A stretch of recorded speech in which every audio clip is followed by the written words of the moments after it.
Welcome to the Dynasty Nerds Fantasy Football Podcast, where we discuss Dynasty strategy, rankings, and all things NFL. So get ready to geek out on fantasy football with your host, Rich Dotson. And welcome to the Dynasty Nerds Fantasy Football Podcast. I am your host, Rich Dotson, here with my fellow nerds, Matt O'Hara. Oh, hey. And Garrett Price. How's it going? It's going good. Just trying to make a memorative show. Memorative. Memorative. Very memorative. Gosh. Not a word. Nope. It is now, though. I tried to tell you guys that pre-show, but nobody wanted to listen to me. I think it was memorable with commemorative put together. Okay, well, you bring Makes the sense. come and I'll add a memorative and we'll be good to go. There we go. So today, we're another week. Just going to finish week 4, which means we're about a third of the way through fantasy football season. All good things come to an end, except for 2020. That's not a good. When this comes to an end, we're all going to be pretty ecstatic. I'm going to throw a little party. Ooh, me too. Yeah. Maybe we'll be at the same party. Maybe we'll just call it like a New Year's party. A New Year's memorative party. Yeah. Gary, that's a great. I'm going to put that on a t-shirt. You should. Yep. So it's going to be so memorative. But of course, we get through another week, and we can't get through a week without injury. Oh, and nope. Another 2 big-time players go down. Yikes. Nick Chubb, gone 6 weeks. Yep. It's like Christian McCaffrey over there. Basically. Shocking the style. And then we lose Austin Eckler. Austin Eckler for nobody knows. Who knows? Yep. I think the timetable as of right now is 4 to 6 weeks, but it's very probably in there. It sounds like a pretty bad hamstring. It really does. And those can linger. They can be triggered again. So Yep. we'll see how that one goes. Just tell Julio Jones that. Hey. Yeah. We've lost Christian McCaffrey. We've lost Saquon Barkley. Mm-hmm. We've lost Kenyon Drake. We've lost. Well, kind of. He's dead to me. Me too. Yeah, he's hurt. My fantasy teams. Yeah. Who else have we lost here at running back? There's more. At running back, Mostert was out for a while. Still out for a little bit, right? Yep. But he might be What back about this this week. week? Might be back this week. Why you over talking me? Don't forget about Sony Michel. Oh, IR, Sony. Powerhouse. Yeah, the quad. Puts up a big game. What happens? The quad that wasn't. Dude, I gave it everything. Everything. My quad too. Yep.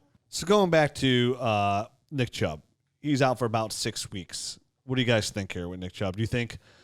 Obviously, this affects Kareem Hunt owners. If you're a Kareem Hunt owner, you're ecstatic. Not for Kareem Hunt being hurt, just because your fantasy football team is about to take a massive step forward. He'll get more involved now in the passing game on more downs. The way that Bill Callahan and Kevin Stefanski has been scheming their run game with all these different schemes has been opening everything up. Just why Dearness Johnson looks so good. Yep. What are you guys looking to get out of Kareem Hunt for the rest of the next 6 weeks? Are we looking at top 6 fantasy football running back? Yeah, I think that's pretty much a given at this point. Just given their the Cleveland Browns' willingness and just their overall want to run the ball and have that kind of be the foundation of their whole entire offense.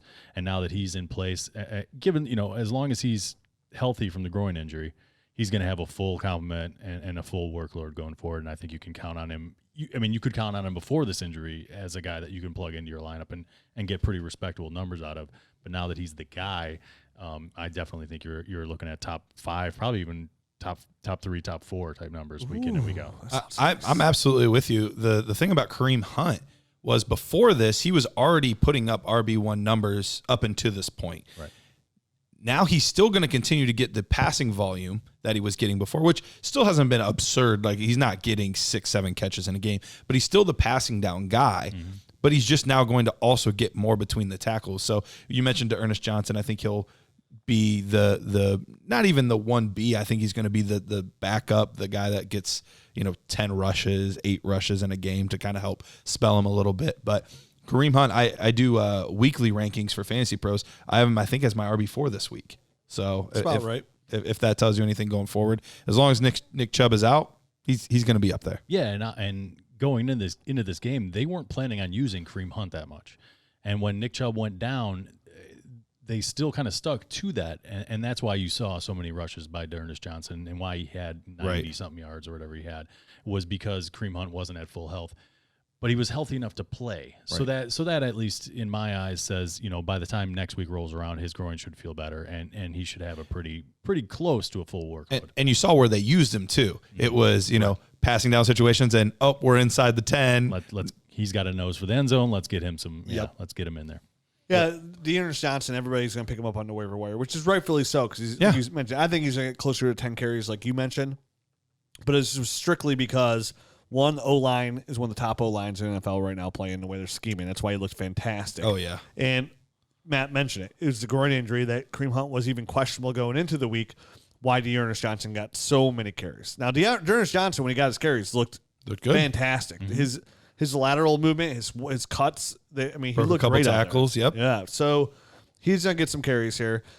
Worth a waiver wire pickup, for sure. If you're looking for somebody to get, 10, 11 points possibly on your waiver, somebody off the waiver wire is always valuable. So Nick Chubb.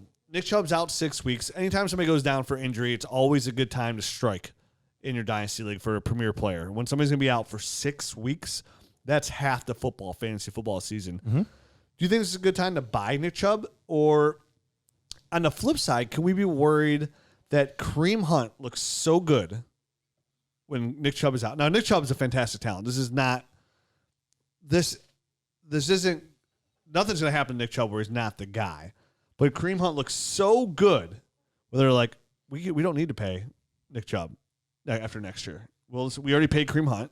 We got him for pennies on a dollar. We're going to let Nick Chubb walk. Are we worried about Nick Chubb's long-term value, or is he just too talented? I think in my eyes, he's too talented to really worry about that at this point in his career. This is a 6-week injury. So if it does, offer you an opportunity to go out and get him for a cheaper price, I would strike personally. I wouldn't be at all worried about his long-term value. So buying Nick Chubb, what are we paying for Nick Chubb today? Because my feeling is this is kind of where we've been going off of these buying running backs. They get hurt. We're seeing these guys drop week in, week out. Right. I would almost look at this saying I can't sell. It's not a selling opportunity because he's hurt, but I'm not buying Nick Chubb. What's the price? What do you pay? What do you feel comfortable paying for Nick Chubb right now? If I'm not a contender, because this is a very crucial time of year for fantasy football, you can't be giving away wins. So if you're a contending team, trying to buy someone like Nick Chubb is going to be difficult unless you can strictly just do it with picks. Right. If you're able to strictly just pay picks and not give a piece away that you're going to need to win, then absolutely, because right before the playoffs, then you probably have an incredible flex player, because if you're making the playoffs, you probably already have 2 decent running backs. So now Nick Chubb is your flex guy. So that's the move I'm trying to make if I'm a contender. And if I'm a rebuild team, he's still young enough in running back years that I would still be willing to invest. So I think I'm trying to buy either way, unless I'm having to give up win now pieces, as long as I can just give picks.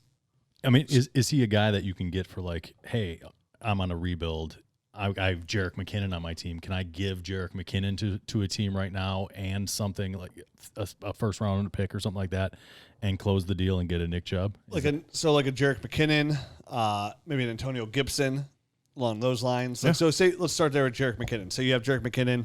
You're on a rebuild team. You got him because I said to get him 2 years ago, and I've been yelling his name ever since. He's running back 10 in the year, by the way. Just letting you guys know that. And that's why I mentioned him, because he's a high end asset right now. But he's got a much shorter window of success than a guy like Nick Chubb. For sure. So you offered Jerick McKinnon in a first and a second. I would take that. I would want Nick Chubb in that situation. Yeah, I would want Nick Chubb too. Right. So that's the kind of deal I would be looking to make. Or maybe at least James Robinson plus. I would definitely love to move James Robinson and turn that into Nick Chubb somehow. I love James Robinson probably more than anyone on the show, but I would absolutely do that in a heartbeat. Yeah, but exactly. But the talent, the difference in talent between Nick Chubb and James Robinson, it's a pretty big chasm there. James Robinson's a good player, but Nick Chubb is arguably the best actual running back in the game right now. Right. So if you can use this opportunity kind of and get in there and buy this guy low and make one of these moves that we're talking about, if the person that has Chubb is a contender, they need a guy. They need a guy. They might bite. So I think it's definitely worth it. See, my move here though again is not. This is why I'm a harp on it until I'm done doing a Dynasty podcast. This is why you draft the running backs. you get them and then you trade them for the receivers because it's just too fluid of emotion. Like you could trade for Jerick McKinnon right now, running back 10. You could trade for James Robinson. You could trade for right now you probably get Kenyon Drake at a discount, and maybe he doesn't perform, but you still get him a discount with the upside. You can always get these running backs that aren't the top 6 guys, right? You can go out there and trade for David Montgomery if you want David Montgomery. The running back situation is so fluid. These guys get hurt so often. It's you get the good running back, and then you trade him for the young receiver, and then you draft another running back, and you keep drafting these guys. You keep drafting. I mean, you got Alvin Kamara in the 7th, 8th pick, somewhere around there. The hard part of this year is, though, wide receivers really been exactly the same. I mean, we have Michael Thomas that's out, Devontae Adams, Chris Godwin's been out. Like, a lot of the main top guys have also been hurt at the wide receiver position. It's just, and I don't know if that's necessarily historically always going to be the same, but that's the tough part about this specific season is all of them are just getting hurt. Well, this season for sure is going to be different with it. We can say it's COVID, the shortened season. It has to, I mean, we've seen such an influx of major, like more Achilles injuries than I've seen. Like all of a sudden, like way more Achilles injuries, soft tissues, hamstrings. But for the most part, in general, in fantasy football, it's always receivers that stay more healthy. Seemingly so, yeah. But not only that, but produce for a longer time at a high level. It's why we were talking about Calvin Ridley being so high before. It's why Justin Jefferson, for me, is getting moved up my dynasty ranking significantly. He's the highest graded receiver by Pro Football Focus in the NFL right now. He looks fantastic. Matt was wrong. Garrett, you were right. I think you flipped that. I know. Okay. Because you're like, oh, I'm not as big as Justin Jefferson as you guys are. We had to yell at you about it.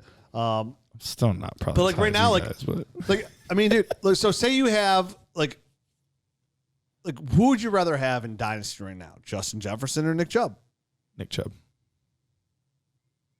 I mean, I want to ask Matt this question. that wasn't that difficult for me. No, I think it's still Nick Chubb. It's Nick Chubb, but it's getting close. The gap is narrowing, I guess. It's a funny game you play in Dynasty. Like it's like because the way I look at it, I'm with Matt with Justin Jefferson's slope of talent, right? Like I think he's going to be a factor in this league for a long time to come. And he's going to be somebody that's going to be wide receiver 1 potential for a 6 to 7 year period. And those guys are just really hard to come by, those young receivers. And the running back is the most easy position to flip-flop and trade out of or draft in your league. For me, it's like the clear answer is Nick Chubb. Like it's definitely the answer, Nick Chubb. It'd be silly not to. But in a dynasty team, I think it's a lot closer than anybody out there that would really say. Like you did a poll on Twitter, everybody would say Nick Chubb, but I think they're way closer than you would think. Well, how old is Justin Jefferson? 22. I think so. I think so. He might even be 21. So Nick Chubb's 24. So you can get a 22-year-old receiver who probably Kirk Cousins will be gone soon. That could be that wide receiver 1 for 8 years on your team, high-end wide receiver 2 over a running back. Like those guys you just don't get those guys. If you want to trade for those guys, you have to pay that elite running back anyways. If you want to go out there and get Calvin Ridley, maybe Calvin Ridley right now is not the best example, definitely after the soft tissue or him coming back with the goose egg this past week. Yeah, that was a tough one. But I mean, if you want to go out there and get a Mike Evans. By the way, with Julio out, which is what we talked about, that he might not be that guy with Julio out. But anyway, continue. Well, he was also banged up going into the week. Sure. Justin Jefferson is 21, by the way. He just turned 21 in June. So he's going to be 21 for a while. Smart drafting is you would just wait and take Justin Jefferson over Nick Chubb in Dynasty. He's looked fantastic. He's looked very fantastic. I'm still taking Nick Chubb. So am I. I'm still there with you at this point. So I'm trying to say is like, so we all like Justin Jefferson, right? Matt, he loves Justin Jefferson. You put a wig on him, Matt would make out with him. Probably. Well, he is married, so probably not Garrett. No. Not anymore. You're not married anymore? So I'm married. Oh, okay. All right. Just checking. I wouldn't make out with. Never mind. So maybe, and I said, I mean, I went pretty like high on Calvin Ridley the other week. Like this guy's a top wide receiver 1. Sometimes you have to make. I did it before with Deandre Hopkins in a league. I do it actually with lots of wide receivers. Like I traded Eddie Lacy in his prime for Deandre Hopkins when he was a rookie, essentially. Sure, right. So sometimes if you want to get those guys, you have to overpay.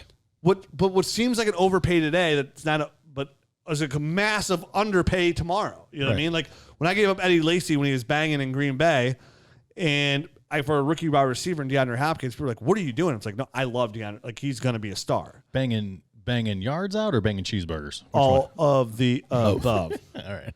So like the point is like, okay, so if you trade a guy like Nick Chubb, if you trade Nick Chubb for Justin Jefferson, you probably get Justin Jefferson plus, right? You can probably get Justin Jefferson and Jerick McKinnon. Right. Or something on those lines. No, that's true. Yeah. Your point, I totally get your point. And let's just boil it down. You're trading these short-term assets that are going to fall off a cliff in 3 years for a long-term asset. And that is the smart long-term move. You can't always look at it like that because not always. Yeah, because it depends on where your team is at. So you have to advocate it in the right situations. If your team is contending right now, you're not going to unload Chubb for Justin Jefferson because Justin Jefferson's he's going to ride the wave. I mean, he's had a couple of good weeks here, but he's not going to be a guy that you can plug into your lineup week in and week out. Nick Chubb on the opposite, as soon as he comes back from this knee injury, I would suspect that he's going to be a guy that you can just plug him and play him week in and week out right into your fantasy playoffs. And I'm only using Nick Chubb here because we're talking about Nick Chubb. I would not trade Nick Chubb for Justin. That's not what I mean, but like we're talking about running backs here, so I'm kind of off topic as well. But like, because I want to get into Justin Jefferson. We'll just get into him next show, I guess. Yeah, he's on the list. He's on the list for next show. So we'll just wait till the Nerd Herd. I think so. I think he's on the list. It's just sometimes these guys are the ones like you have to. It's not like an option, and if you miss, you miss. But you have to strike, and you got to strike hard. And they're going to be hard to get because the person that drafted him, like Matt, you're never going to get Justin Jefferson off no matter what you offer almost. Like you're not getting Justin Jefferson off of Matt. But Matt's not in a majority of the people's leagues that are listening. Sometimes you get out there and you just you literally have to get that player. Yeah. That's what I mean. We'll get more in depth in that next show, the Nerd Herd show. Yep. I do want to talk about those moves you make in Dynasty. Like they're important moves. They're huge that set you up for the longevity of your team and staying on top instead of having to do these big blow ups. It's a player like Jerick McKinnon plus lots of draft picks. Like those are kind of I'm saying next show, but like you over draft pick it. You know what I mean? Like, and in hindsight, you give 2 firsts for a guy that's taking a first and Jerick McKinnon. And people are like, "Oh, you just gave 2 firsts and a second? Like, try and get that for Terry McLaurin. Try and get 2 firsts for Terry McLaurin. Try and get that for Tyreek Hill. You ain't getting Tyreek Hill for 2 firsts. It's like the overvalued draft pick. We'll talk about it. I'm all over the place. I have this new table. It's making me a little. We do have a new table here. Got some fumes. Soon to be seen. Soon to be seen. Table. This whole new setup's just really messing with me today. It is messing with you. You are agitated, like visually agitated. And you're sitting in a different spot, which I don't think you like that. Dude, I've been doing this podcast for 6.5 years, looking at the same view, and now like I'm just like I can't focus. I can tell. This is it's messing with you. Garrett, you take over the lead questions. All right, here we go. Let's dive into Austin Eckler. Austin Eckler is going to be out 4 to 6 weeks. What does this tell us about Josh Kelly, Justin Jackson? Are we interested in those guys short-term, long-term? And what does this tell us about Austin Eckler? I think it tells us Justin Jefferson is a long-term buy. I think you're right. I think you're dead on there. But Justin Jackson, I think Justin Jackson's, like if you're looking for a sneaky move in your Dynasty League for a trade, why everybody's trying to go after Josh Kelly, I think Justin Jackson's a really nice sneaky move, a guy that they liked. They got a little bit more involved last year. Josh Kelly's obviously taking the number 2 role pretty significantly, but hasn't Justin Jackson also been banged up?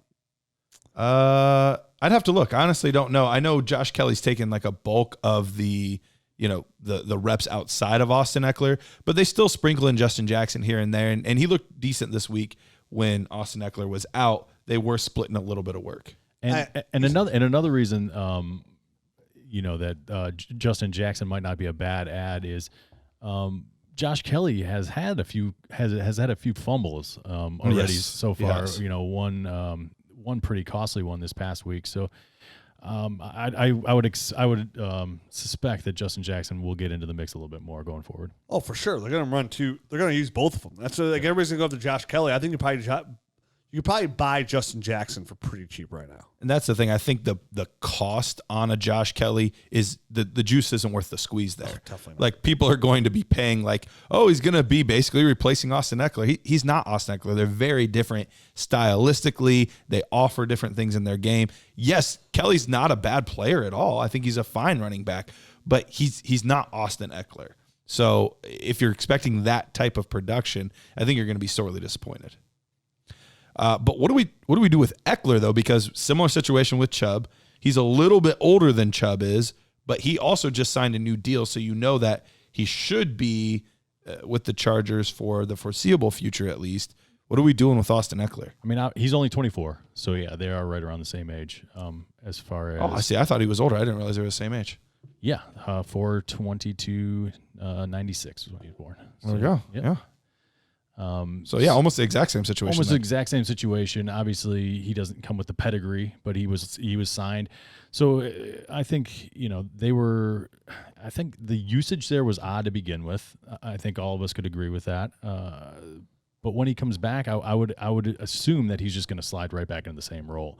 So it's just a matter of him getting through the injury, and as long as his hamstring's healthy, I would imagine the same sort of production is on the horizon for him. Yeah, I mean, I agree with you. Not only on Austin Eckler, but the whole Nick Chubb thing as well. Like, it's just a whole, like, you don't, these are the worst times to sell anybody. Like, whenever your situation is you get somebody hurt, I guess the whole moral of the story of this is don't ever sell because you're taking a huge hit. No, when guys are injured, don't sell. Yeah, for sure. Unless somebody's willing to, like, overpay. For sure. Absolutely. That's why you sell them before they get hurt. Sell those running backs. No ahead of time. Crystal balls. This is a very memorative type of moment right now. This moment right here? I'm going to remember it. It's a very memorative moment. I forgot about that.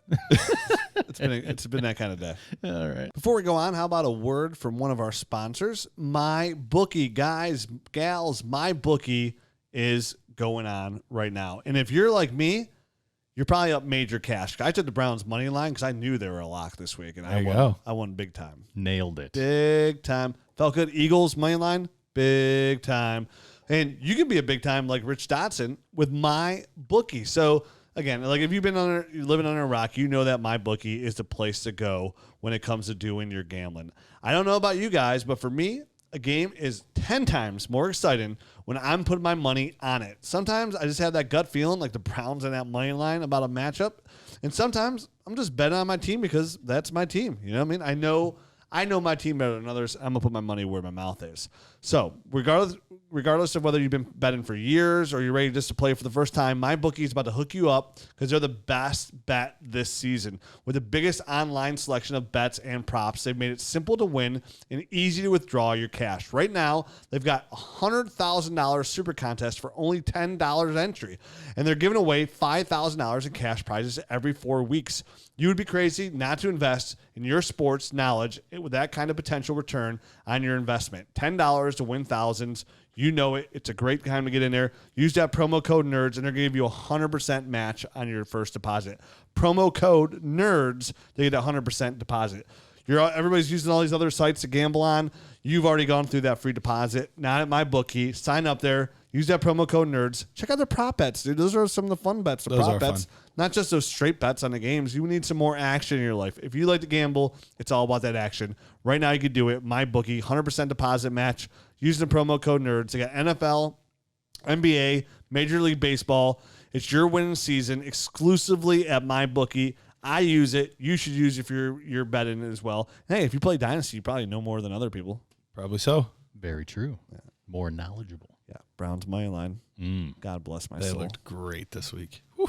Garrett, next. Let's move on to a guy that we thought was quote unquote injured this week. And it sounded like, just got the old wind knocked out of him. But Kenyon Drake, we're not worried about the long-term injury of getting the wind knocked out of you. But I am getting a little bit worried about his production. We talked about him a tiny bit last week. I said, guys, he's only had 5 targets in 3 games. Guess how many targets he had this week? Zero targets. I'll wait for you to count. Shouldn't take long. Are we worried about Kenyon Drake? And does this leave some opportunity maybe for Chase Edmonds? I mean, you got to think at some point they're gonna turn to somebody else. He just hasn't been very productive. So obviously last year he came in late in the season and really did some nice things.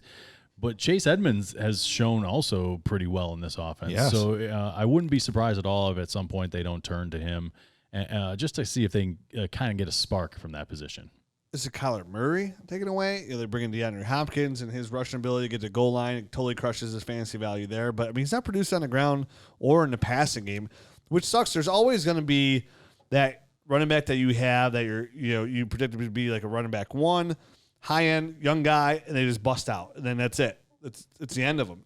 Do we have that? Is that Kenyon Drake this year? Is that guy? Because it's this week when we're a third of the way through the fantasy season. We're a quarter of the way through the NFL season. So things that, let's just imagine these first 4 games for the preseason, essentially. If we don't start seeing change like literally this week, I mean, what are you selling Kenyon Drake for? And are you at the point you're going to take anything you can possibly get for him? I'm already trying to sell if I have him because this was Carolina. Like, Carolina is a terrible run defense. This should have been the smash spot this week where it's like, oh, Kenyon Drake's fine. We're good. Even if he's not fine, right. It would have seemed that way just because of how bad their defense is. And at this point, Chase Edmonds and Kenyon Drake literally have the same amount of fantasy points, despite having 2.5 times more touches for Drake. I'm not saying he can't turn it around, but he's not a young running back at this point. He's bounced around a little bit because he was in Miami for so long, not getting utilized. We blame that all on Adam Gase, which a lot of things are Adam Gase's fault, but everything's Adam Gase's fault. Maybe he just isn't able to really put a full season together. Maybe he's the Nick Foles of the running backs, where in spot situations he's fantastic, but to trust him to truly be the guy, maybe he just can't be the guy. Yeah, I was going a different route into the running back. Is he like Tevin Coleman? Maybe. Right? That hot name, Tevin Coleman. Is he Tevin Coleman? Is he Ben Tate? Like one of those guys that just want to become the guy, they're not the guy. I like the Tevin Coleman comp because obviously both these guys win with speed, and it just seems like his pass catch. I mean, he had 0 targets. He had 13 rushes for 35 yards. Against Carolina. It's Carolina. If he was a Browns running back, he would have had 13 carries for like 130 yards. You know what I mean? Like, there's such a big disparity, between like the good rushing teams and what Kenyon Drake is doing right now. So you got to expect that they're gonna turn this over to Chase Edmonds at some point. Like you said, they're already neck and neck. Fractional points away in production for as far as fantasy is concerned, but Chase Edmonds is getting the receptions, and he had a receiving touchdown this past week as well, so that's what gives him a boost. I'm not sure why they're not using Kenyon Drake in that capacity. I thought it was his strong suit personally, his pass catching. I thought that's what he always brought to the table to be his strong suit was the passing ability, and we got none of that here in Arizona. What would you take? Is it a chemistry thing with Kyler Murray? Is it? But he looked so good there last year. Maybe with Kyler he's not Murray, willing. Yeah? Maybe he's not willing to throw his head in and block. There's always like a hidden story behind something like this. When it's the guy's really his bread and butter, and all of a sudden he fell off the map on that one particular thing. So he's got to not be doing something in practice that they're given the opportunities to chase that. So Garrett, you said you're trying to sell him. What would you like? To me, I'm in a firm boat of like I'm going down. I'm not trading Kenyon Drake. His value is way too low. I'm just going down with the ship. The value right now, somebody's going to offer you a 2nd round pick for him. I mean, you're not going to get a 1st round draft pick for no, I don't think so either. In draft picks, it's a 2nd and maybe a 3rd. And I'd rather go down with the ship than exactly. a 2nd, which I'm sure by the time the 2021 draft comes along and that draft picks up, I'm like, oh, I wish I had that instead of Kenyon Drake. Here's the tricky part is with a different back, it might be like a little bit easier to tolerate. But remember, he never got that long-term deal. Right. So this legitimately could be like make or break time for him. One and done. Yeah, he could be out of there. Yep. So that's the tough part. If this is Austin Eckler that did this year, it's like, well, they signed him. He got more. There's more time. They're invested. They're not invested in Kenyon Drake. So, and you mentioned it. He's 26 right now, and he'll be 27 in January. So Travis Etienne would look fantastic in this offense. Fantastic. Right. Listen, they could draft him. They could draft him. Very good. They could. I just wanted you to know they could do that. That was a really memorative moment. Listen, guys, listen up. Breaking news. They could draft them. They could. With a draft pick. Houston can't draft them because they don't They do not have the picks. draft picks. It's too far away. Hold on. There it is. Crystal ball. Oh, you found my balls. They could draft him. I had to reach, but I got there. All right. Christian McCaffrey, we're hoping might be back soon. It looks like he's still going to for sure be out this week, but then kind of at any point after this week, he could be back with that high ankle sprain. But in his absence, Mike Davis hasn't looked bad at all. Has he carved himself out maybe the tiniest of roles when Christian McCaffrey comes back? Because that was one of the big appeals of Christian McCaffrey was he's literally always on the field. He gets every single touch. Obviously, he's still going to be a stud. He's still a top 3 back. Like we're not saying anything like that. But is the gap between him and Kamara and Zeke maybe a little closer because Davis takes a tiny bit out of it? For me, I don't think so. Okay. I think the 2 games or something while he's working himself back, I think you'll see a little bit of that. But by the time Christian McCaffrey is back, there's such a wide margin as far as just talent between him and Sure. What's his name? Mike Davis. Exactly. Thank you. All I could think of was Davis. I couldn't think of his first name. It's only a matter of time before he just captures that, and he's going to look so much better than Mike Davis on the field. So I don't think it's a big time deal.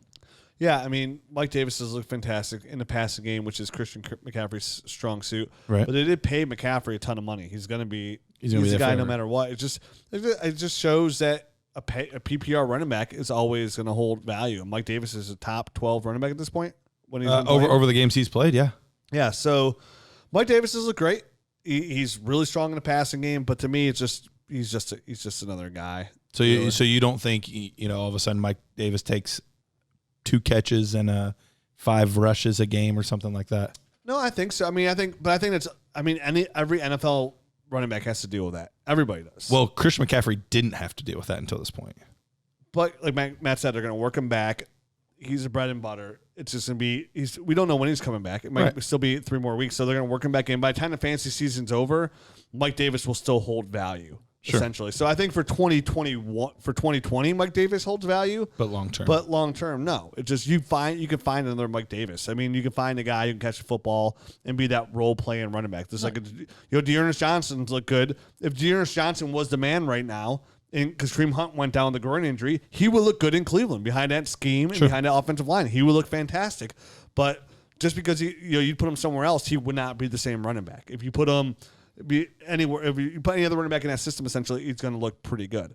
So with Mike Davis, he's just a product of. I mean, you got to produce this. Just because you're given opportunity doesn't mean do it. So kudos to Mike Davis for doing it. But for dynasty value, there's no value there. It's an easy sell for me. If I can get a 21 second from Mike Davis, I would take it. Sure. I don't think he has value. I just wasn't sure about McCaffrey. I just don't think I think McCaffrey's too special. The reason he got that deal and the reason he's paying him. There's the same thing like Nick Chubb. Nick Chubb's too special. It doesn't matter what happened when he comes back. He's going to get his carries. It wouldn't matter what Devontae Freeman does. It's Saquon Barkley's job. It does for some running backs. It does not matter. Gotcha. And we see a lot of guys that come in and. They come in only for like the first couple of games and they look great, and then they start to slow down as well. So let's see what Mike Davis. Guys like that will always hold value in NFL teams if they catch the football as well as he's catching the football. So he'll have a job going forward. Just might not be Carolina. And that's exactly what I was going to say when you said wait there'll be another Mike Davis next year. It might just be Mike Davis next year on another team, and it might be the same thing because he's performed everywhere he's gone. Yeah, I can see that. All right, Joe Mixon. We were a little bit concerned maybe about Joe Mixon. I mean, I was less concerned in the fan club, but as his big game this week, has it changed anything for you guys on his value or his upside, or at least the perceived value of Joe Mixon in the community, or is it just a blip on the radar and you're still a little bit concerned? I mean, you have to look at who they played, right? Right. So they played the Jacksonville Jaguars, and obviously they're the one team that's been pretty decimated. They traded away a bunch of their defensive players, and then defensive players started dropping in this game. I think Miles Jack Jack got hurt, yep. And he's a pretty big-time defender there. So, and Joe Mixon did most of his damage in the second half as well in this game. So as the game wore on, he kind of did what he does. He's supposed to do. Yeah. He's one of these guys that the more that you feed, the better he gets. I'm not sure how many of these kind of game scripts where they're going to be ahead and they're going to be able to feed him that they're going to be in this year. Because the Bengals, their defense is nothing great. You know what I mean? Right. So it's going to be one of these things where I mean, obviously this was a great game. If you started him, you likely won your week, and you're feeling pretty good. You're feeling pretty good about it. I'm just not sure that you can count on. Sure. No one can count on a 42-point game every week, but I don't know that you can count on like 15 plus. So this doesn't change anything for you from what you thought the week before. I mean, obviously the week before everyone was trending down. You know what I mean? Right. I would say this kind of brings everyone back to a middling point where kind of where it was preseason. Yeah, you can expect 12 to 15 to 17 points, I think, a game, and that's pretty good. You know what I mean? I'm just more happy with how they use him in the passing game, which is what I've been waiting for. It's the passing game that really got them going, which is they have to do and they have to realize they use him, get away from giving all that to Gio Bernard, give it to Joe Mixon because he can produce. He showed they could produce in that level. They paid him that contract for a reason. I'm not letting anybody not even the first quarter, the first half of the season, like, change my values like drastically. Like it's they have to like literally be doing Kenyon Drake to change my opinion. Like Joe Mixon, he hasn't been great, but his usage has been kind of weird. So my opinion hasn't been way off of him. And again, I'm going to let this 2020 season, the first half here, kind of get into itself. Like I'm not abandoning ship on DJ Moore because Robbie Anderson's the number one in Carolina right now. Like I'm still going to let DJ Moore come along here. Sure. There's some guys I'm just look for buying. I think this is a time right now, this season, the way everything's going. I think there's this. The way I'm approaching Dynasty right now is I'm just looking for some really good buy windows, right? DJ Moore's value slipped. Can I buy DJ Moore? Because I still believe in that player. Joe Mixon, his value, maybe there was a dip there. There was. You could buy him actually pretty cheap there after week 3. I went after him a couple places. So did you get him? Yeah. Okay. So I think the only guy that I am somewhat negative on is just Kenyon Drake. Really. So far, like if you're like, oh, who's the big disappointment? Well, AJ Green's a massive disappointment. Matt was dead right about that guy. But I'm just looking for buying windows right now. I think with no preseason right now, I think it's too. You'd be a bad dynasty owner to make any rash decisions like selling Joe Mixon after week 3 because he's not producing at a high level.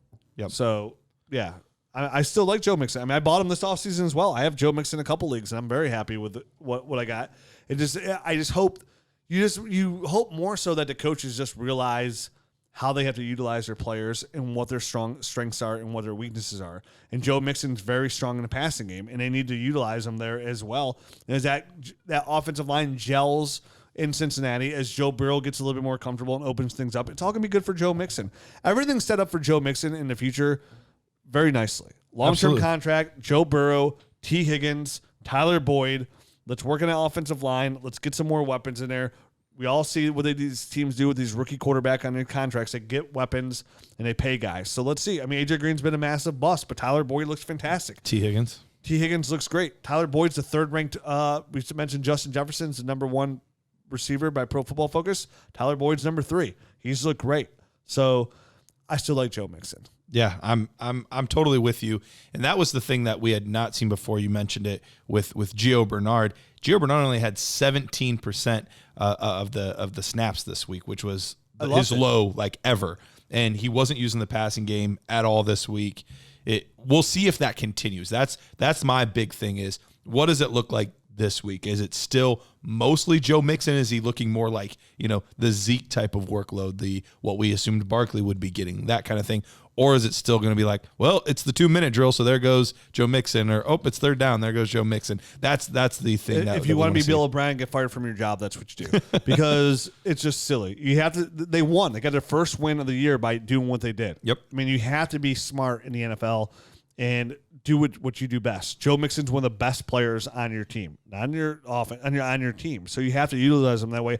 I love the fact. Because that was a big talk in the community. It's like, oh, Gio Bernard, pick him up off your waiver wires. You've got him like redraft. Like some of these redraft people I work with, they're saying, oh, Gio Bernard, could he be a sneaky start, in his passing game? Look, versus Jacksonville, they can really be utilized. They're not throwing the ball to Joe Mixon. They're throwing to Gio Bernard. Well, you've been throwing to Gio Bernard and you're 0-3. Now you're throwing to Joe Mixon and you're 1-3. What's going to happen if you keep throwing to Joe Mixon? Then it helps Joe Burrow as well. Yeah. So like you have to utilize him, help your quarterback, run this, throw the football, utilize it in the passing game. It's what they need to do. So yeah, I love it. That was gonna be my biggest point. Like the more times you give Joe Mixon the ball, the better it is for your young quarterback, even if it's just dump off passes. Right. Get it out of his hands. Yeah, exactly. It doesn't necessarily have to be turning around and handing the ball off. Either way, you get the ball into his hands, you get it out of Joe Burrow's hands quickly, and it takes a little bit of pressure off the guy. So, yeah, I think that's a recipe for success, and obviously it worked this past week. All right, couple other quick things on some of these running backs. And this whole show here is really just us kind of evaluating the running back position because there's so much movement, so many players that are either getting injured or coming off injury. Speaking of coming off injury, Phillip Lindsay, it looks like he will be back this week. At this point, Melvin Gordon has been RB11. He's looked really good overall, but we saw that it was going to be closer to a 50-50 split than we originally expected week 1. What are we expecting for Melvin Gordon going forward? Is it a buy window? Is it a sell window? How much is Lindsay going to be involved? Do they stick with Melvin Gordon? What do you guys think? We didn't see any 50% window. We heard a 50% window. Well, week 1 before he got hurt, there was. There was talk of it being a big 50% window. Did you see week 1? It was like a true 50% window. I think that was a 50% window, strictly for the fact that there was no preseason coming into it. They paid I said the same thing beforehand when they signed Melvin Gordon. They paid Melvin Gordon. They gave him good guaranteed money. I don't care about any of this 50% stuff that they say. Yes, Phillip Lindsay's a nice running back, but they're going to use Melvin Gordon because Melvin Gordon's a good running back. Melvin Gordon, I think I've said in this podcast before, is one of the cheapest, best running back ones you could buy in Dynasty consistently. I bought Melvin Gordon. I have so many Melvin Gordon shares in Dynasty. It's absolutely ridiculous.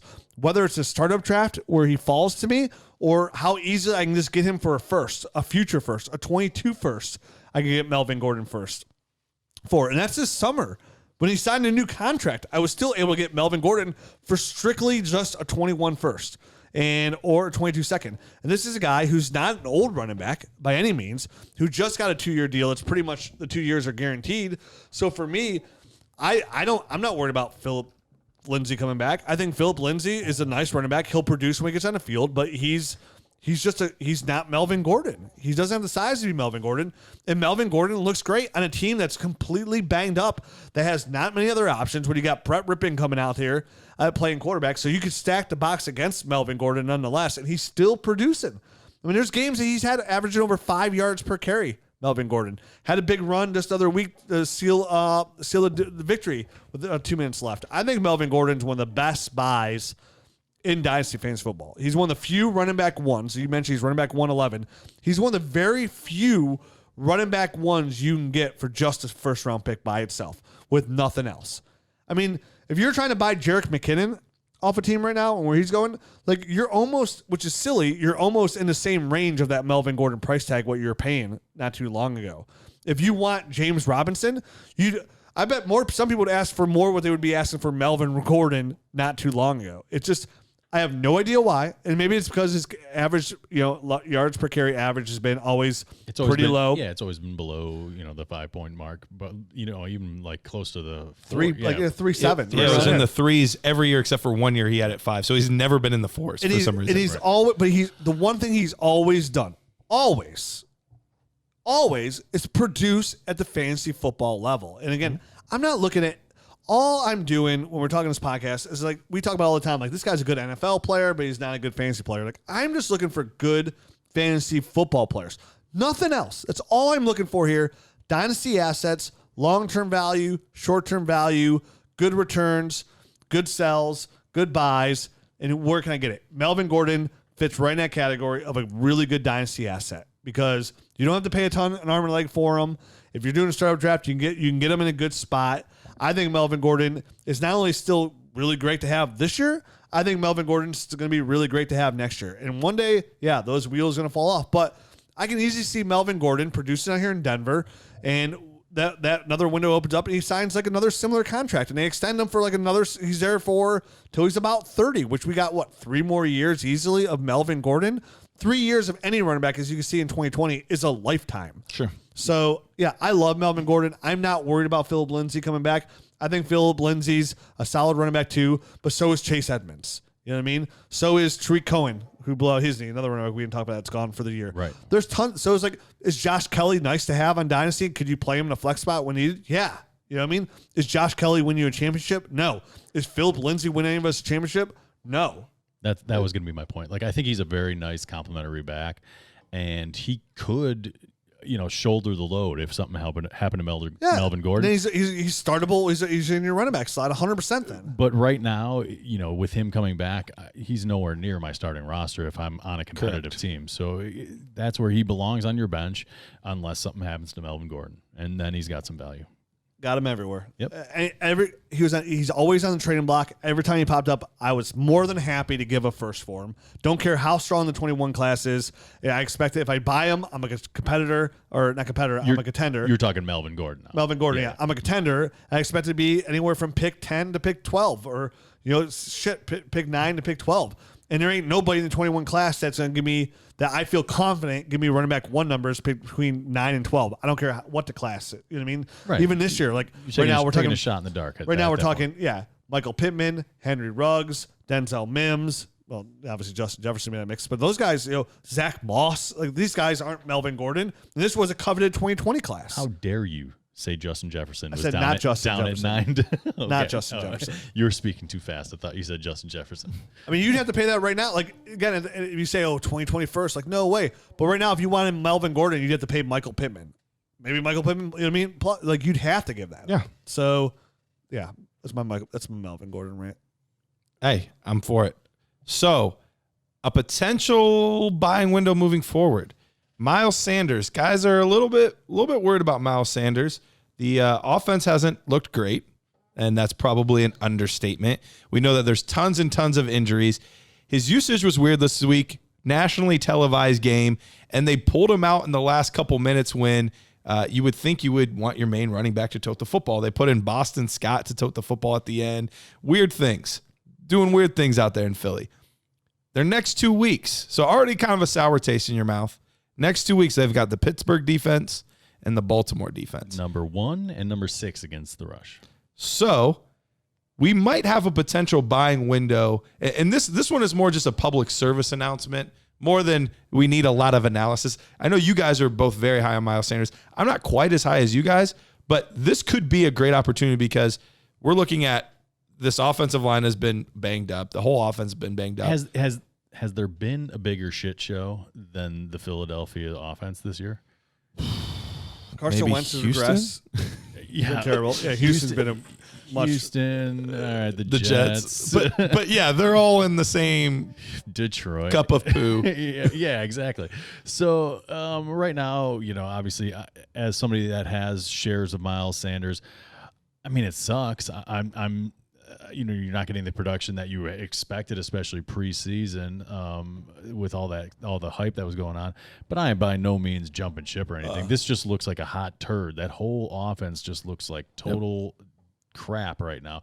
So I'm not going to blame Miles Sanders and say that he's part of the problem or anything like that. It starts right up front. It starts with the offensive line that's been decimated. Carson Wentz is playing horrible right now. He's got nobody to throw the football to. Dallas Goedert goes down, and Zach Ertz is really their only big time option. And even he had a down week this past. We're going to talk about it on the next show. I'm getting a little bit worried about Ertz. Yeah, a little bit. So it's just. Right now, that whole offense is down. Until they right that ship and start getting some offensive linemen in front of him, this is kind of what you're going to get week in and week out. He's going to have some big weeks where he breaks off some plays and catches a few passes out of the backfield. But if that doesn't happen, you're going to be looking at single digits weeks from a fantasy perspective. Yeah, I love Miles Sanders, love this tape. And I'm definitely not selling now. If you can find a buy window, you always buy a running back like a Miles Sanders who's young, who's talented, on offense that can put together probably not this year, but next year in 2021, which is fine for Miles Sanders. But you missed that window. We told you when, as people that loved his tape, that had him as a number 2 overall rookie coming out, that we loved Miles Sanders a ton. But when that ADP jumped to first round ADP, we sat here in the podcast and said, this is a sell. Like, you got to sell Miles Sanders right now. His ADP is too high. Like, he's not going to even perform. It's almost impossible for him to perform at where his ADP is now. He hasn't even done anything. So, right. You had your opportunity to get huge gains on Miles Sanders. Doesn't mean that Miles Sanders is not going to be good, which I do think he's going to be good. But he's going to have to do a lot just to get to that level. You know what I mean? To where his ADP was. Like, people were taking him over Josh Jacobs. We said here, like, that's silly. Like, I would take Josh Jacobs every time in a heartbeat over Miles Sanders, who we had above Miles Sanders. Right. His rookie and tape. this year. Right, absolutely. So to me, it's like that's another part of like Dynasty as well. Like when that stuff happens like that, like you have to like make the move. Like you can't sit there and be like, oh wow, I can't sell Miles Sanders. Mostly at the running back position, because we're talking running backs today. This is what makes running backs great. When you get a guy like that, like a Miles Sanders, whose hype train has just exploded, it's for no reason. It's perceived value versus actual value, and when the perceived value is so much higher than the actual value of the player, it's a sell. I mean, that's just boiling it down to the nuts and bolts of it. And you know, that was Miles Sanders before. Now it's come crashing down to the opposite end of the spectrum, where his perceived value is lower now than his actual value in my book. So it's a hold at the very least. Or, you know, if somebody out there, if you're in a league where somebody has them on the team and you know, they're looking to sell him, go out and buy him, because now you're actually getting a good deal. Yes, it changes on a weekly basis. It absolutely. Miles Sanders now is potentially a good buy. 2 months ago was almost a must, like not a must sell, but you had to put him out there and see what kind of much value, ridiculous offer you can get. Hey, I'll give you Tyreek Hill and Austin Eckler. Oh, here you go. You know what I mean? Or I'll give you Tyreek Hill and Jerick McKinnon. Oh, well, nobody would have done that. I mean, for example, you could have gotten 2 first-round draft picks or something easy for Miles Sanders, easy, and a running back, and an upside running back. And give me Anthony McFarland on top of it just for fun, right? And now you could go back to that same owner and be like, you know, let me buy Miles Sanders back for you for just one of your first round jab, you know, and you're coming out on top. I mean, obviously that wouldn't happen, but that's like how much the value has actually swung. And people do that all the time. People come back, you make a trade offer. I've done it. I've been playing Dynasty for over 17 years, and I'm like, I'll make an offer. The person declines it. Player does something a certain week. They come back, hey, I'm ready to make that offer. And like, I'll take that offer now. Yeah. Yeah. And literally days later, and like, no. And like, what do you mean? Like, I want this. Like, but you just said you wanted this. I'm like, that was yesterday. Like, you should have. Things change. You should have done that yesterday. Yep. It's just I've changed my mind. Like, sorry, it's more expensive now. Sometimes you gotta be quick to take a trade. Sometimes it's a trade you don't make are just as good. Yep. Absolutely. All right, let's really quickly. Let's touch on a couple of these young guns right now. Young R&B's gaining a little bit of value after this week. We saw a big week for Antonio Gibson. Seems like he's really solidifying that role. Had over 100 total yards of offense, a touchdown. So he's kind of growing in his value. And Damian Harris had over 100 yards on 17 carries. He didn't look phenomenal by any means. Not by any means. But it's... Well, I'm guessing you're not buying, but gain value from being IR guy. If looks could kill, dude, he just looked. He looks like a jag. He's a guy. Yeah, he really is. Like the only window you can say here is like he's gonna get carries. Like, that's all. Sony's on the IR. Sony's on IR. I was gonna say he looks like just a guy, but doesn't Sony just look like a guy? Oh, for sure. Yeah. So but he's. He's the guy with the carries right now. Exactly. So Harris is the guy with the carries right now. So, you know. Sorry, all you Sony Michel owners out there because of me. It's my fault. It's not. He looked much better in college. He looked very different. And even in the playoffs with the Patriots, he looked great in the playoffs there. What about Gibson? How are we feeling about Gibson? Love Gibson. Yeah, Gibson's. I mean, he's finally starting to realize some of his potential. You know, obviously he's a guy that making the position switch, and early on in the season he just kind of wasn't getting the workload, but now he's starting to get a little bit more of that. So getting better and better. This is a guy who, again, I was probably higher on Gibson. Both you guys coming out the tape. This is a guy I said I'd have tons of shares of. I didn't get tons of shares somehow because I have no idea. The hype got real high for a minute there. But I mean, this is a guy who I was really big on. I was like, talking about like a late round sleeper. This is one of my favorite guys I watched was Antonio Gibson. I mean, we were talking back before. I was like, I told you. Way before I was like, oh, he'll be starting over Darius Geis come, mid-season. I loved him as a late round sleeper, and I love it when I get sound effects over my voice. But he did get to the point where his hype train was too high, and that's when I kind of dialed it back a little bit. But now that he's starting to produce and he's starting to getting a regular role, the hype train's going to go right back up again. And I'm actually starting to buy in a little bit more. What I feel about Antonio Gibson, like I think I'm very intrigued how they're going to start using it more in that, like I originally said, like that Percy Harvin running back role too. Like he's going to be a little bit more involved in the passing game. Like as somebody who has Antonio Gibson in some leagues as well, but like I'm also looking with how quickly these running backs are dropping as well. I'm going to see, like, is Antonio Gibson the kind of player I can use to flip to just desperate owner, get some, like I think Antonio Gibson's, if he has another good week, he's the kind of guy you can approach to the Austin Eckler owner or the Nick Chubb owner and try and make a move, as he's that 21-year-old upside running back. Is he a Justin Jefferson type of guy? Could you get a Justin Jefferson, or is that shooting too high, you think? I think I don't think it's far off, honestly. I don't think it's far off because it's a running back. That's the thing. Like, he's a running back. Like, he's a running back. If the Justin Jefferson, whoever drafted him, I mean, was probably drafting late in the first round. Right. As much as I hated the idea of Justin Jefferson going late in the first round, that's where he went in most drafts. So the guy was probably loaded at most positions, and everyone needs running backs, especially with all these injuries happening right now. It could be one of these situations where the surplus at the wide receiver position just lends itself to Justin Jefferson being moved for somebody like Antonio Gibson. If I'm a Antonio Gibson owner, he has another good week this week. 100 yards rushing, 5 catches. I'm looking to move him for DJ Moore. I'm looking to go after Justin Jefferson. I'm going after those kind of like those young receivers. I like to get, can I get, Calvin Ridley did nothing last week. Can I get Calvin Ridley? You're going to have to add, this isn't straight up offers. Right. Maybe for Justin Jefferson, but like maybe.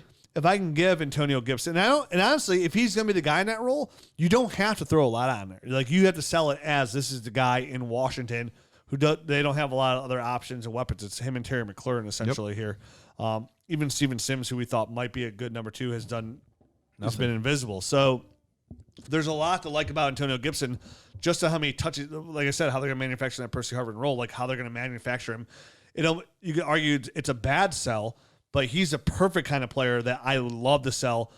That's why, almost more so than trying to go after another running back, to try and get a long-term investment at receiver, Right. A la a DJ Moore or a Justin Jefferson. DJ Chark?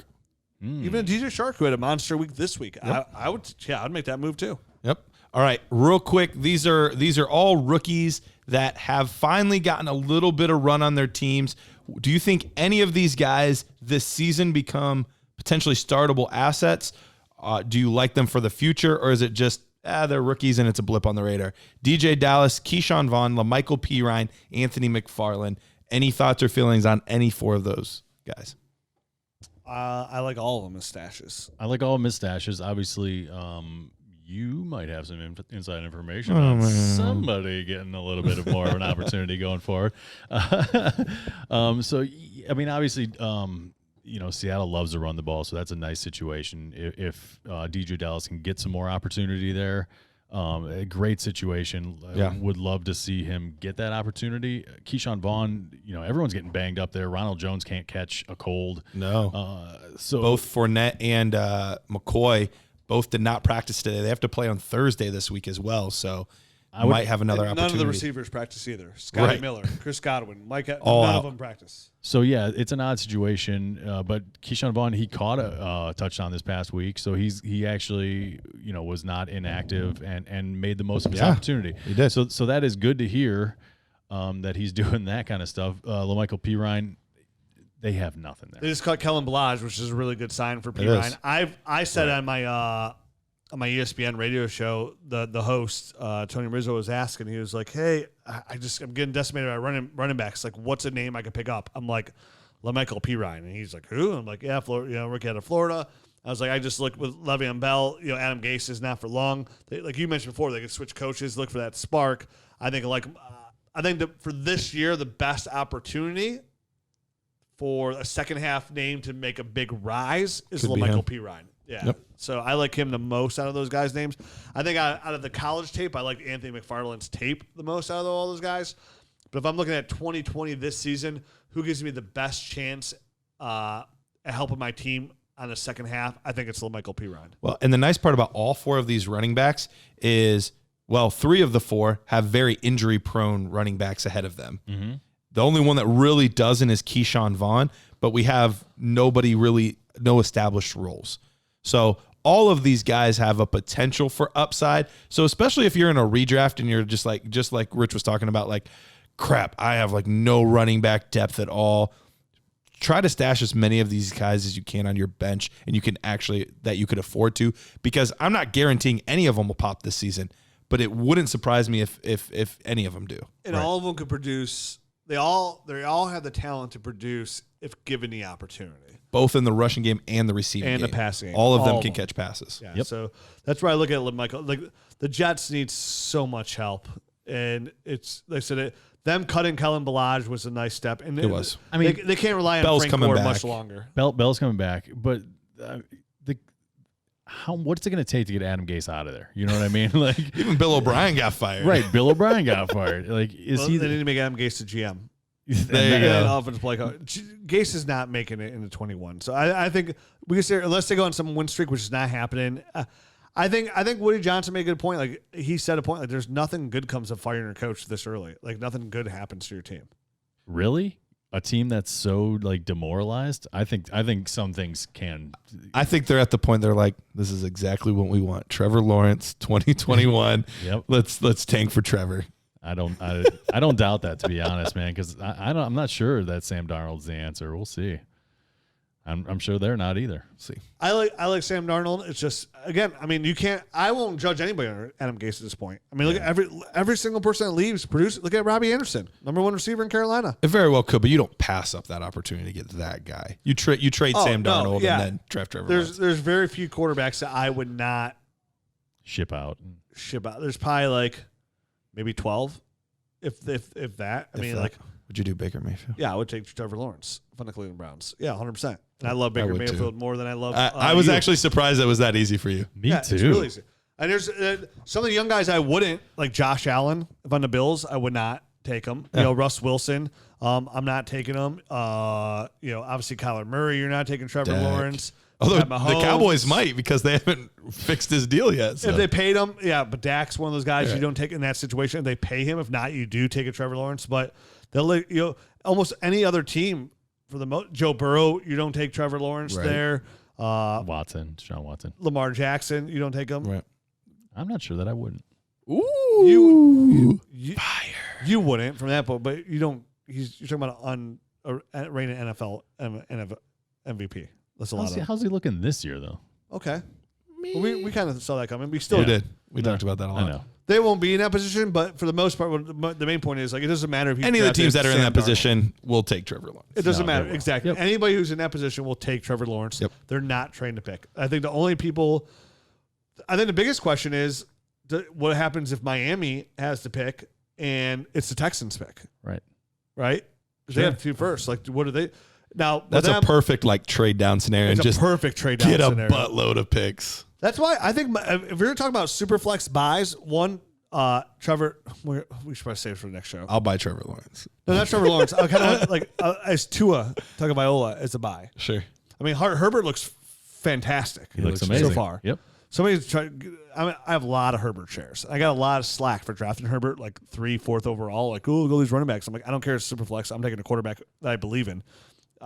We believed in Herbert all the way through. People thought we were stupid. Like, oh, you got these guys taking Herbert to have CeeDee Lamb. Like, oh, good choice. Like, okay. I took Justin Herbert in the 8th or 9th in that Dynasty Nerds Invitational. It was a startup, but I took him like in the 8th or 9th.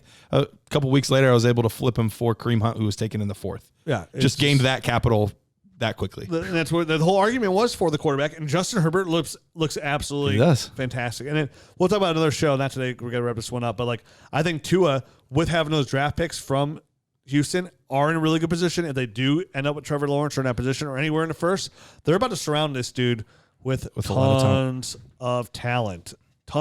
They're going to get one of those elite running backs out there. They're going to bolster that offensive line pretty significantly. The Miami Dolphins are in a really good position to do exactly what the Cleveland Browns did with all this draft capital they have and turn some really, really good players. Because the Browns did the same thing. Remember when they had Houston's pick? They had the 1 and 4 pick thanks to Houston. I mean, if you're a Houston Texans fan, you got to be miserable because we got Denzel Ward and Baker Mayfield. You know what I mean? Yep. So like the Dolphins are in the same situation. That's why they're still holding on to Ryan Fitzpatrick because they're like, oh, we can win some games, but still odds are we're still going to lose these games. We don't have enough talent. Let's get into that a little bit more because let's see if it's that or if it's an injury concern or what. Let's try to break that down in the next show. All right. Well, that's Sounds it. good. Yeah, let's save it. Wish I had some more energy this episode. I apologize. Oh, come on. You snapped out of it. Melvin Gordon, I got a little rowdy. You got that got you going. I know. It's just a new studio. It's just so new to me. I showed you pictures of my puppy, and then you pepped right up. Puppied up. In the meantime, you want to talk Dynasty Fantasy Football? I'm on Twitter at Dynasty Rich. I'm at Dynasty Matt. I'm at Dynasty Price. You go to follow us at Dynasty Nerds. You can make sure you join the Facebook group on Facebook, the Dynasty Nerds Facebook group. We have 9,300 people in there talking Dynasty Fantasy Football on a daily basis. It's insane. Make sure you join the Nerd Herd. We got all kinds of new things coming. We just updated our ranking system. We got more stuff coming. We got the Win Now trade, Win Now mode, Contender mode. Dynasty GM. Dynasty GM. So good. Gotta love it. Just check out the Nerd Herd. See what we got going on over there, Dynasty Nerds. Help support a great site. Help support a great podcast. I'll be back next week. And then you'll also get our next episode. We'll talk about Tua Tagovailoa. Easy for you to say. Yeah, Very memorative. Yep. Oh, and Joe. Mama. Alrighty then, and we're out.